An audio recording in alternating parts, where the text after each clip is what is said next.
رمضان المبارک کے مہینے میں سب سے افضل جو عبادت ادا کی جاتی ہے جو اور مہینوں میں نہیں ہے وہ روزے کی عبادت ہے، کہ اور مہینوں میں روزے فرض نہیں ہیں، صرف رمضان المبارک کے مہینے میں روزے فرض ہیں۔ اس فرض روزوں کی کیا فضیلت ہے، تو میں آپ کے سامنے 15 فضائل عرض کروں گا کہ رمضان المبارک کے روزوں کی فضیلت جو نصوص میں آئی ہے وہ 15 فضیلتیں ہیں، جس سے اندازہ ہوگا کہ یہ کتنی اہتمام والی عبادت ہے اور اس عبادت پر کس قدر اجر و ثواب ہے۔ تو بڑے نادان ہیں وہ لوگ جو معمولی عذر کی وجہ سے روزے کی عبادت کو چھوڑ دیتے ہیں۔ کوئی کہتا ہے جی پیٹ میں درد ہے، نزلہ ہے، زکام ہے، کھانسی ہے، پیاس برداشت نہیں ہوتی، گرمی ہے، روزہ نہیں رکھتے۔ حالانکہ حدیث میں آتا ہے اگر ایک انسان ساری زندگی روزہ رکھے اور رمضان المبارک کے ایک روزے کا بدل نہیں ہو سکتا۔ رمضان کے روزے پر جو فضیلت اور ثواب ہے ساری عمر روزہ رکھنے پر وہ فضیلت اور ثواب نہیں ہے، اس لیے انسان کوشش کرے روزہ اس سے نہ چھوٹے۔ آج کے دور میں جو گرمی ہے حضرات صحابہ کے دور میں اس سے کئی گنا گرمی زیادہ تھی۔ عرب تو عین خط استوا میں واقع ہے، وہ لوگ دن کو جہاد کرتے تھے، راتیں ان کی قیام اللیل میں گزرتی تھی، 1 اور 2 دانے کھجور کے کھا کر سارا دن جہاد بھی کیا پھر بھی روزے کی حالت میں رہے۔ ہم تو پنکھے کے نیچے بیٹھ کے روزہ رکھنا مشکل ہے، کوئی ایئر کنڈیشن کمروں میں بیٹھے ہیں، ٹھنڈے ماربل پر بیٹھے ہیں، مسجد کے کشادہ ماحول میں بیٹھے ہیں، کہتے ہیں جی گرمی ہے۔ جہنم کی گرمی اس سے کئی گنا زیادہ ہوگی۔ وہ تو اتنی گرمی ہے، حدیث میں آتا ہے کہ دنیا کی آگ اور آخرت کی آگ کے مقابلے میں کہ اگر جہنم کی آگ سے کسی کو نکال کر دنیا کی آگ میں ڈالا جائے گا تو گویا اسے سکون اور اطمینان اور راحت مل جائے گی۔ حالانکہ دنیا کی آگ کتنی سخت ہے، انسان برداشت نہیں کر سکتا، لیکن جہنم کے مقابلے میں اس آگ کی کوئی حیثیت نہیں، تو جہنم کی گرمی کے مقابلے میں دنیا کی گرمی کی بھی کوئی حیثیت نہیں۔ تو یہ کوئی عذر نہیں ہے، انسان کوشش کرے رمضان کے روزے پورے کے پورے رکھے۔ اور اصل عید اس کی ہوتی ہے جس نے روزے رکھے ہوتے ہیں۔ جس نے روزے نہیں رکھے، تراویح نہیں پڑھی، تلاوت نہیں کی، عبادت نہیں کی، عید کے دن جب لوگ ایک دوسرے کو مبارکباد دیتے ہیں، عید کی نماز مکمل ہوتی ہے، اس وقت انسان کا دل اس کو ملامت کرتا ہے، ضمیر ملامت کرتا ہے، تو کس چیز کی مبارکباد دے رہا ہے؟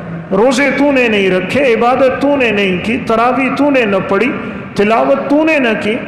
مبارک تو اس کے لیے ہے کہ جس سے ایک تراویح نہ چھوٹی، جس نے تراویح میں اللہ کا کلام پورا سنا، جس سے تہجد نہ چھوٹے، اوابین اور اشراق نہ چھوٹے، جس کی زبان پہ اللہ کا ذکر ہو، سخاوت ہو، مبارک تو اس کے لیے ہے۔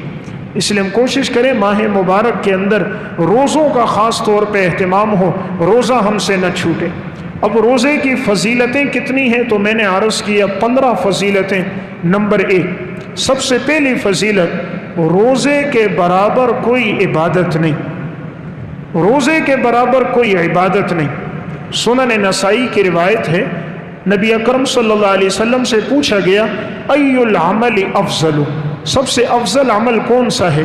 آپ صلی اللہ علیہ وسلم نے ارشاد فرمایا علیک بالصوم فإنہ لا عدل لہ، تمہارے اوپر لازم ہے تم روزہ رکھو، اس لیے کہ روزے کے برابر کوئی عبادت نہیں، اس لیے کہ روزے کے برابر کوئی عبادت نہیں۔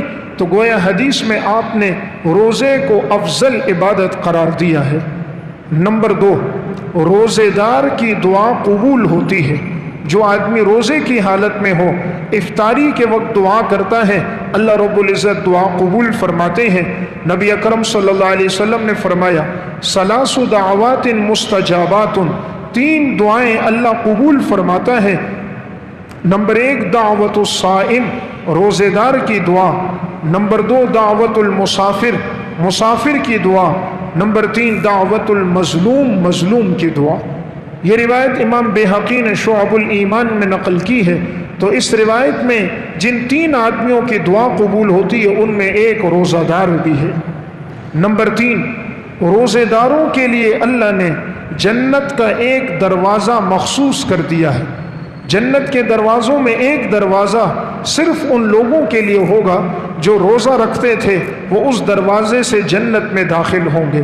نبی اکرم صلی اللہ علیہ وسلم نے فرمایا فی الجنت ثمانیۃ ابواب، جنت کے 8 دروازے ہیں، منہا باب یسمى الریان، ان میں سے ایک دروازہ ایسا ہے جس کا نام ریان ہے، لا يدخلہ الا الصائمون، نہیں داخل ہوں گے اس دروازے سے مگر روزے دار۔ ریان کا معنی سیراب کرنے والا، کہ دنیا میں انہوں نے پیاس برداشت کی، اللہ آج ان کو سیراب کرے گا، حوض کوثر کے پانی سے یہ سیراب ہوں گے، جنت کی نہروں سے یہ سیراب ہوں گے جنہوں نے دنیا میں پیاس کو برداشت کیا ہوگا۔ نمبر 4، روزے دار کی بخشش و مغفرت کر دی جاتی ہے۔ جو انسان روزہ رکھتا ہے، حدیث میں آتا ہے آپ صلی اللہ علیہ وسلم نے ارشاد فرمایا، روزے دار انسان کے اللہ گناہوں کو معاف فرما دیتا ہے۔ من صام رمضان ایمانا واحتسابا غفر له ما تقدم من ذنبه، جس نے روزہ رکھا ایمان کی حالت میں، ثواب کو شمار کرتے ہوئے اخلاص کے ساتھ، اللہ تعالیٰ اس کے ماضی کے سارے گناہوں کو معاف فرما دیتے ہیں۔ تو کتنی فضیلت ہے کہ رمضان کے روزوں پر انسان کے گناہ معاف ہو جاتے ہیں۔ نمبر 5، روزے دار کو جہنم سے دور کر دیا جائے گا۔ جو آدمی روزے رکھتا ہے، اللہ رب العزت اس کو جہنم سے اتنا دور کرے گا جتنا 70 سال کی مسافت ہوتی ہے۔ نبی اکرم صلی اللہ علیہ وسلم نے فرمایا، ما من عبد یصوم صوما فی سبیل اللہ، نہیں ہے کوئی بندہ جو روزہ رکھتا ہے اللہ کے راستے میں، الا بعد اللہ بذلک اليوم وجہہ عن النار، مگر اللہ تعالیٰ اس کے چہرے کو جہنم سے دور کر دے گا 70 خریفا، 70 سال کی مسافت پر۔ یعنی یہ جہنم سے اتنا دور ہوگا جتنا کوئی انسان 70 سال سفر کرے جہنم سے دور ہوتا ہے، اتنا اللہ روزے دار کو جہنم سے دور کرے گا۔ یہ صحیح مسلم کی روایت ہے۔ دیگر روایات مسند احمد میں، شعب الایمان میں، مسند ابو یعلا میں، ان روایتوں میں تو اتنی فضیلت آئی کہ جو روزہ رکھتا ہے اللہ اس کو جہنم سے اتنا دور کر دیتا ہے جس طرح کہ زمین اور آسمان کی دوری ہے۔ بعض روایات میں کہ جو روزہ رکھتا ہے اللہ جہنم سے اتنا دور کرتا ہے جیسے کہ کوا پیدا ہو، اڑتا رہے اڑتا رہے اڑتا رہے یہاں تک کہ وہ بوڑھا ہو جائے، تو جتنا دور تک وہ اڑ کر جائے گا اتنا اللہ اس انسان کو جہنم سے دور کر دے گا۔ تو اس قدر اللہ رب العزت نے فضیلتیں رکھی ہیں روزے پر۔ نمبر 6، روزے دار کا اجر خود اللہ تعالیٰ عنایت فرمائیں گے۔ اللہ تعالیٰ فرماتا ہے کہ روزہ ایسی عبادت ہے جو بندہ صرف میرے لیے رکھتا ہے اور میں اس کا بدلہ خود دوں گا۔ دیکھیں دیگر عبادات کا بدلہ کیا ہے کہ بعض عبادات کا بدلہ ہے اسے جنت میں محل ملے گا، جنت کی نہریں ملیں گی، حور عین ملے گی، لیکن اللہ نے کہا جو روزہ رکھتا ہے میں بدلہ اس کو خود دوں گا۔ نبی اکرم صلی اللہ علیہ وسلم نے ارشاد فرمایا، کل عمل ابن آدم یضاعف، انسان کے ہر عمل کے اجر و ثواب کو بڑھایا جاتا، الحسنۃ بعشر امثالها الی 700 ضعف، اور انسان کے ہر عمل کا ثواب 10 گنا سے لے کر 700 گنا تک ہوتا ہے۔ قال اللہ تبارک و تعالی الا الصوم، اللہ رب العزت نے فرمایا سوائے روزے کے، فإنہ لی، اس لیے کہ بندہ روزہ میرے لیے رکھتا ہے، وأنا أجزی بہ، اور میں ہی اس کا بدلہ اس کو دوں گا۔ یدع شہوتہ وطعامہ من اجلی، وہ میری وجہ سے کھانے کو چھوڑتا ہے، خواہشات کو چھوڑتا ہے، اللہ فرماتا ہے اس کا بدلہ میں دوں گا۔ دیکھیں روزے کا پتہ کسی اور کو نہیں چلتا، لیکن دیگر عبادات میں ریاکاری ہو سکتی ہے، روزے میں ریاکاری نہیں ہے۔ آپ نے روزہ رکھا ہے صرف آپ کو پتہ ہے، کسی اور کو پتہ نہیں چلتا۔ پھر روزے میں انسان لوگوں کے سامنے نہ کھائے، لیکن گھر جا کر فریزر موجود ہے، بند کمرہ ہے، دیکھنے والا کوئی نہیں، گرمی کی شدت ہے، ٹھنڈا پانی موجود ہے، لیکن وہ پانی نہیں پیتا صرف اللہ کے ڈر کی وجہ سے۔ تو یہ روزہ انسان صرف اللہ کے لیے رکھتا ہے، ورنہ مخلوق تو کوئی نہیں دیکھ رہی، بند کمرے میں کون اس کو دیکھ رہا ہے؟ اگر وہ پانی پی لے لوگ تو روزے دار سمجھیں گے، لیکن چونکہ انسان صرف اللہ کے لیے رکھتا ہے اس لیے اللہ نے کہا اس کا بدلہ میں خود دوں گا۔ کسی اور عبادت پر یہ فضیلت نہیں جو روزے پر فضیلت ہے۔ دیگر عبادات میں ریاکاری ہو سکتی ہے، روزے میں ریاکاری نہیں ہوتی، یہ صرف اللہ کے لیے ادا ہوتا ہے۔ اور روزہ ایسی عبادت ہے کہ آج تک کسی بھی غیر مسلم نے اپنے معبودوں کے لیے نہیں کی۔ دیکھیں وہ اپنے معبودوں کے نام پہ نظر و نیاز تو کرتے تھے، غیر اللہ کو سجدہ کرتے تھے، غیر اللہ کی عبادت کرتے تھے، جھکتے تھے، پیشانی رگڑتے تھے، لیکن روزہ نہیں رکھتے تھے۔ روزہ ایسی عبادت ہے جو صرف اللہ کے لیے، اس میں کوئی غیر شریک نہیں ہوتا، اور یہ نفس پہ بہت بھاری ہے کہ انسان پیاس کے باوجود پانی نہ پیے، بھوک کے باوجود کھانا نہ کھائے۔ اس لیے اللہ نے فرمایا اس کا بدلہ میں انسان کو خود دوں گا۔ نمبر 7، روزے کی حیثیت ڈھال کی ہے۔ آپ صلی اللہ علیہ وسلم نے ارشاد فرمایا الصوم جنۃ، صحیح بخاری کی روایت ہے، روزہ بمنزل ڈھال کے ہے۔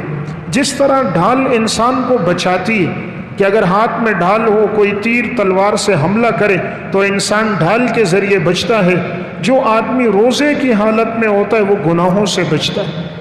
جب روزہ ہوتا ہے تو نفس میں گناہ کرنے کا داعیہ نہیں ہوتا، نفس کو تو ایک ہی خواہش ہوتی ہے کب افطاری کا وقت ہو پانی پی لوں، کب افطاری کا وقت ہو کچھ کھا لوں۔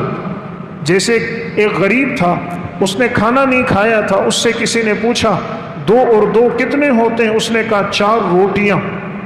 تو 4 روٹیاں کیوں کہا؟ اس کو روٹی ہی نظر آ رہی ہے۔ تو جو آدمی بھوک کی حالت میں ہوتا ہے پھر گناہ کا داعیہ نہیں ہوتا، پھر گناہ کرنے کی طرف نفس دعوت نہیں دیتا۔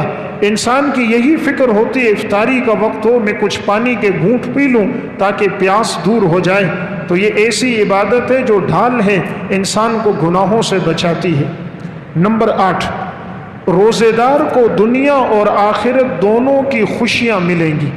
جو روزہ رکھے گا اللہ دنیا کی خوشی بھی اس کو دے گا اور اللہ آخرت کی خوشی بھی اس کو دے گا۔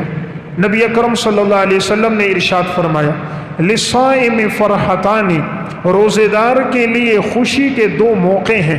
فرحۃ عند فطرہ، ایک خوشی کا موقع ہے جب وہ افطاری کرتا ہے، وفرحۃ عند لقاء ربہ، اور ایک خوشی کا وقت ہوگا جب وہ اپنے رب سے ملاقات کرے گا۔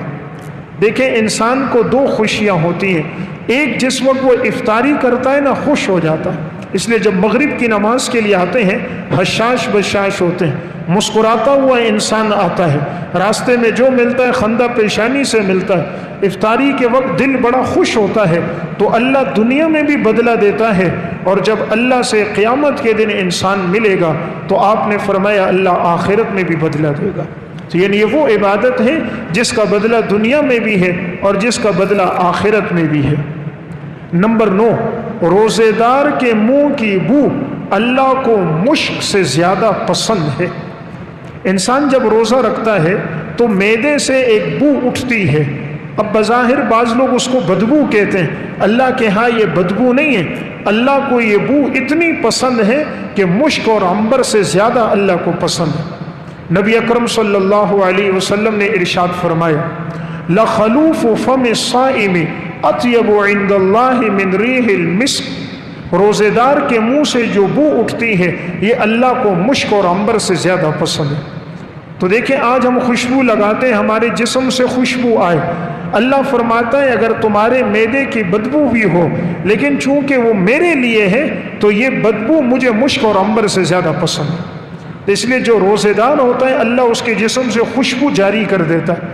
دیکھیں ہر عبادت کا بدلہ ہوتا ہے، جو روزہ نہیں رکھتا اس سے فطرتی طور پر بدبو ہوتی ہے، اس فطرتی طور پر جو آدمی گناہوں میں ہو نا، آپ دیکھو اس کے جسم کی نحوست ہوگی، کوئی اس کے قریب نہیں آ سکے گا، اس سے ایک تعفن اٹھتا ہے، طبیعت میں کراہت ہوتی ہے، جس کی زندگی نیکی میں گزرتی ہے اللہ اس کے جسم سے روحانی طور پر ایسی خوشبو کو جاری کر دیتا ہے، اللہ اس کی باتوں میں ایسی لذت، چہرے پر ایسی بشاشت، چہرے پر ایسی رونق رکھ دیتا ہے، دیکھنے والا دیکھتا رہتا ہے، اس کی گفتگو سنتا رہتا ہے، وہ چاہتا ہے اس کی مجلس ختم نہ ہو۔ گناہ کا بھی ایک وبال ہے، نیکی کا بھی ایک بدلہ ہے۔ گناہ کی وجہ سے چہرے پہ نحوست، نیکی کی وجہ سے رونق۔ گناہ کی وجہ سے زندگی کم ہوتی ہے، نیکی کی وجہ سے بڑھتی ہے۔ نیکی کی وجہ سے رزق بڑھتا ہے، گناہوں کی وجہ سے رزق گھٹ جاتا ہے۔ نیکی کی وجہ سے عبادت کی توفیق ملتی ہے، گناہ کی وجہ سے عبادت سے محروم ہوتا ہے۔ نیک اعمال کی وجہ سے بیوی بچے فرما بردار ہوتے ہیں، گناہوں کی وجہ سے اولاد اور ماتحت نافرمان ہو جاتے ہیں، نیکی کی وجہ سے سکون کی نیند آتی ہے، گناہوں کی وجہ سے اللہ اطمینان کی نیند چھین لیتا ہے، نیکی کی وجہ سے اللہ باتوں میں خوشبو ڈال دیتا ہے، گناہوں کی وجہ سے اچھی باتیں بھی انسان کو پسند نہیں آتی، نیکی کرنے والے کی محبت اللہ لوگوں کے دلوں میں ڈال دیتا ہے، گناہ کرنے والے کی نفرت اللہ لوگوں کے دلوں میں ڈال دیتا ہے، کوئی اس سے محبت نہیں کرتا، چاہے اس کی گاڑی لاکھوں روپے کی ہو، اس کا لباس ہزاروں روپے کا ہو، اس کا موبائل سب سے اعلیٰ ہو، اس کی وضاحت سب سے نمایاں ہو، لیکن لوگوں کے دلوں میں محبت نہیں ہوتی۔ اللہ جب خود محبت کرتا ہے لوگوں کے دلوں میں اس انسان کی محبت ڈال دیتا ہے۔ تو میں عرض کر رہا تھا روزے دار کے منہ کی بو اللہ کو مشک اور عنبر سے زیادہ پسند ہے۔ نمبر 10، روزہ انسان کے جسم کی زکوٰۃ ہے۔ جس طرح ہر چیز کی ایک زکوٰۃ ہوتی ہے، مال کی بھی زکوٰۃ ہے، تو اس جسم کی بھی تو کوئی زکوٰۃ ہونی چاہیے۔ نبی اکرم صلی اللہ علیہ وسلم نے فرمایا لِكُلِّ شَيْءٍ زَكَاةٌ وَزَكَاةُ الْجَسَدِ الصَّوْمُ، ہر چیز کی ایک زکوٰۃ ہے اور جسم کی زکوٰۃ روزہ رکھنا ہے۔ شعب الایمان کی روایت ہے انسان 11 مہینے کھاتا ہے تو 1 مہینہ اپنے جسم کو آرام بھی دو دے، اس معدے کو آرام بھی دو دے تاکہ اپنے جسم کی زکوٰۃ نکالے، اور وہ زکوٰۃ روزہ رکھنا ہے۔ روزہ رکھنے سے انسان تندرست رہتا ہے۔ آج کی سائنس نے بھی یہ ترقی کی ہے، جو آدمی سال بھر میں کم از کم 30 دن بھوکا رہے گا، ایسا آدمی پورا سال تندرست رہے گا۔ خطبات فقیر میں ایک واقعہ ہے کہ چند مسلمان امریکہ گئے تو رمضان کے مہینے میں وہ روزہ رکھتے تھے، تو ان لوگوں نے پوچھا تم کیوں روزہ رکھتے ہو، سارا دن کھاتے پیتے نہیں ہو؟ کہا یہ ہماری شریعت میں حکم ہے۔ تو انہوں نے جب اس پر تحقیق کی تو اس نتیجے پر پہنچے کہ جو انسان سال بھر میں 30 دن بھوکا پیاسا رہے گا وہ پورا سال صحت مند رہے گا، لا علاج بیماریوں سے محفوظ رہے گا، اور اللہ اس کے معدے کو طاقتور کر دے گا۔ جو آدمی سارا دن کھاتا ہے تو یہ معدہ چلتے چلتے بھی آخر کمزور ہو جاتا ہے، اسے بھی کوئی سکون اور اطمینان ملے، اور وہ اطمینان ملتا ہے اس ماہ مبارک میں۔ نمبر 11ویں فضیلت روزے رکھنے کی یہ ہے کہ روزہ ریاکاری سے پاک عبادت ہے۔ نبی اکرم صلی اللہ علیہ وسلم نے فرمایا کل عمل ابن آدم لہو الا الصیام فإنہ لی وأنا اجزی بہ، ہر عمل ابن آدم اپنے لیے کرتا ہے سوائے روزے کے، اللہ رب العزت نے فرمایا یہ میرے لیے ہے اور میں ہی اس کا بدلہ دوں گا۔ یہ صحیح بخاری کی روایت ہے۔ تو میں نے جیسے بات عرض کی، روزے میں ریاکاری نہیں ہوتی، انسان تلاوت کرے دوسرا دیکھتا ہے ریاکاری ہو سکتی ہے، نوافل پڑھے ریاکاری ہو سکتی ہے، لوگوں کے سامنے مسجد میں تعاون کرے، غریب کے ساتھ کرے، ریاکاری ہو سکتی ہے، لیکن روزے میں ریاکاری کوئی نہیں۔ نمبر 12، روزہ عفت اور پاک دامنی کے حصول کا ذریعہ۔ جو انسان روزہ رکھتا ہے اس کی زندگی پاک دامنی میں گزرتی ہے، وہ زنا سے، خواہشات نفسانی سے محفوظ رہتا ہے۔ اس لیے نبی اکرم صلی اللہ علیہ وسلم نے فرمایا من استطاع منکم الباءۃ فلیتزوج فإنہ اغض للبصر واحسن للفرج ومن لم یستطع فعلیہ بالصوم فإنہ لہ وجاء۔ آپ نے فرمایا جو تم میں نکاح کرنے کی طاقت رکھتا ہے وہ نکاح کرے، اس لیے کہ نکاح کرنے سے نگاہیں جھک جائیں گی اور انسان کی شرمگاہ محفوظ ہو جائے گی، لیکن جو نکاح کی طاقت نہیں رکھتا وہ روزے رکھے، اس لیے کہ روزے رکھنا اس کی خواہشات نفسانی کو کم کر دے گا اور یہ گناہوں سے محفوظ رہے گا۔ تو معلوم ہوا کہ روزے کی وجہ سے انسان معاذ اللہ زنا سے، گناہوں سے، خواہشات نفسانی سے، بد نظری سے بچا رہتا ہے۔ جب پیٹ بھوکا ہو انسان گناہ سے بچتا ہے، اور جب انسان سیر ہوتا ہے نا تو پھر گناہ کی طرف آگے بھی بڑھتا ہے۔ جب بھوک کی حالت ہوتی ہے، روزہ ہوتا ہے، تو انسان معاذ اللہ زنا کے گناہ سے بچا رہتا ہے، اور یہ وہ گناہ ہے کہ آپ صلی اللہ علیہ وسلم نے فرمایا لا یزنی الزانی حین یزنی وہو مؤمن، زنا کرنے والا جب زنا کرتا ہے تو مسلمان نہیں رہتا۔ ولا یشرب الشارب حین یشرب وہو مؤمن، شراب پینے والا جب شراب پیتا ہے تو مسلمان نہیں رہتا۔ نمبر 13، روزے دار کے لیے فرشتے دعا کرتے ہیں۔ یعنی اس سے بڑی فضیلت کیا ہوگی کہ معصوم فرشتے میرے اور آپ کے لیے دعا کریں۔ مسند احمد کی روایت ہے، رسول اللہ صلی اللہ علیہ وسلم نے فرمایا وَتَسْتَغْفِرُ لَهُمُ الْمَلَائِكَةُ حَتَّى يُفْطِرُوا، اور جب تک انسان افطار نہیں کرتا فرشتے اس کے لیے دعا کرتے رہتے۔ آج دیکھیں ہم کوئی انسان نیک نظر آتا ہے نا، اس سے دعاؤں کی درخواست کرتے ہیں، کسی عالم سے کہتے ہیں، کوئی سفید ریش ہو اس سے کہتے ہیں، کوئی بزرگ ہو میرے لیے دعا کرو۔ کیوں کہتے ہیں کہ یہ نیک آدمی ہے دعا قبول ہوگی؟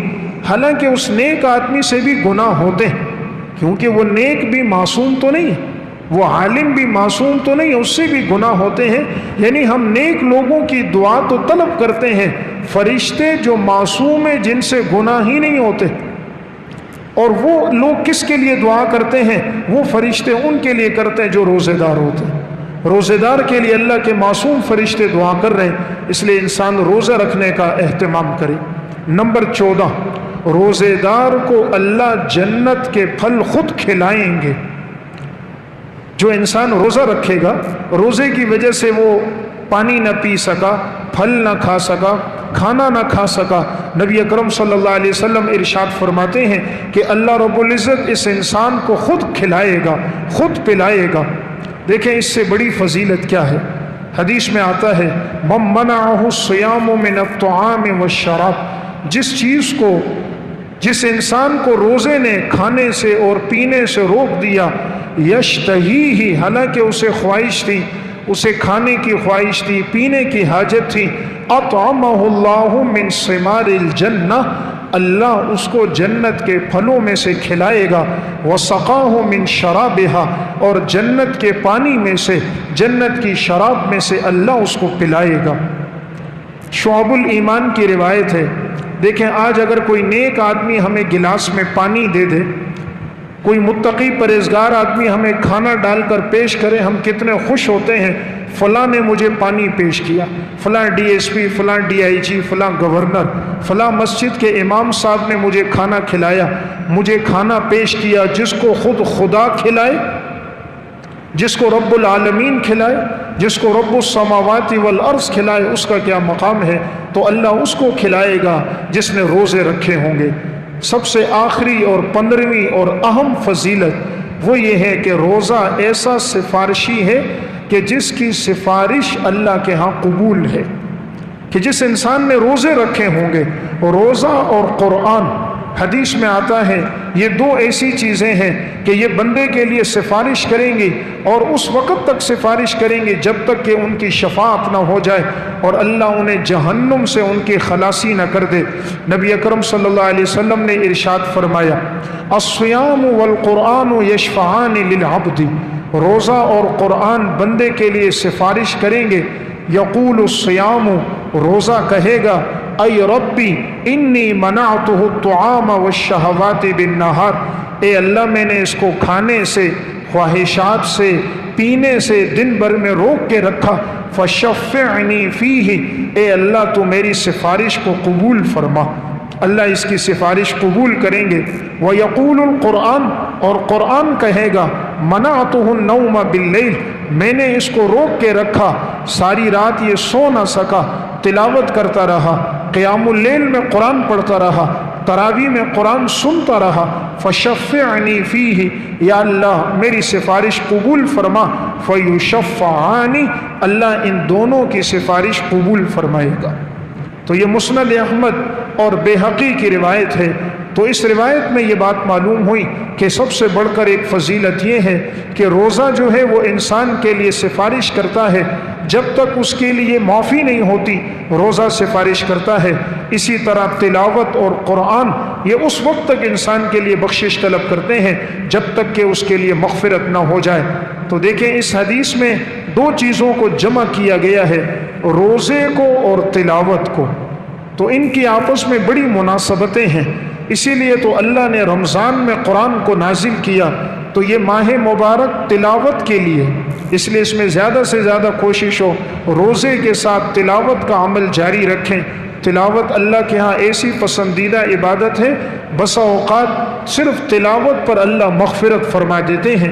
امام ذہبی رحمۃ اللہ علیہ نے سیر و اعلام النبلاء میں قاسم بن عبد الرحمن بن قاسم کے حالات میں واقعہ لکھا۔ ان کے انتقال کے بعد کسی نے ان کو خواب میں دیکھا، فرمایا اللہ نے آپ کے ساتھ کیا معاملہ فرمایا؟ فرمایا اللہ رب العزت نے میری مغفرت کر دی۔ کہا کس عمل پر آپ کی مغفرت ہوئی؟ کہا قرآن کریم کی تلاوت پر۔ قرآن کریم کی تلاوت پر اللہ رب العزت نے ان کی مغفرت فرما دی۔ تو اللہ کو سب سے زیادہ جو چیز پسند ہے وہ قرآن کریم کی تلاوت پسند ہے۔ دیکھیں آج اگر میں کوئی کتاب لکھوں، کوئی پڑھے، مجھے خوشی ہوگی، میری لکھی ہوئی کتاب فلاں نے پڑھی، فلاں نے پڑھی۔ خدا کا کلام جب کوئی پڑھتا ہے تو اللہ بھی خوش ہوتا ہے کہ میرا کلام فلاں فلاں نے پڑھا، اللہ کو بڑی خوشی ملتی ہے۔ اس لیے قرآن سمجھ آئے یا نہ آئے ضرور پڑھنا چاہیے۔ آج کل یہ جو ایک پروپیگنڈا ہے کہ قرآن کا ترجمہ نہ آئے تو طوطے کی طرح رٹا لگانے کا فائدہ نہیں، ایسی بات نہیں ہے۔ اجر و ثواب اور فضیلت الفاظ کے پڑھنے پر ہے، ہر لفظ پر 10 نیکیاں ہیں۔ تو اس ماہ مبارک میں کثرت سے تلاوت بھی ہو، اپنے بچوں کو بھی ہم اس بات کا پابند بنائیں کہ وہ بھی کثرت سے تلاوت کریں۔ اللہ ہم سب کو عمل کی توفیق عطا فرمائے۔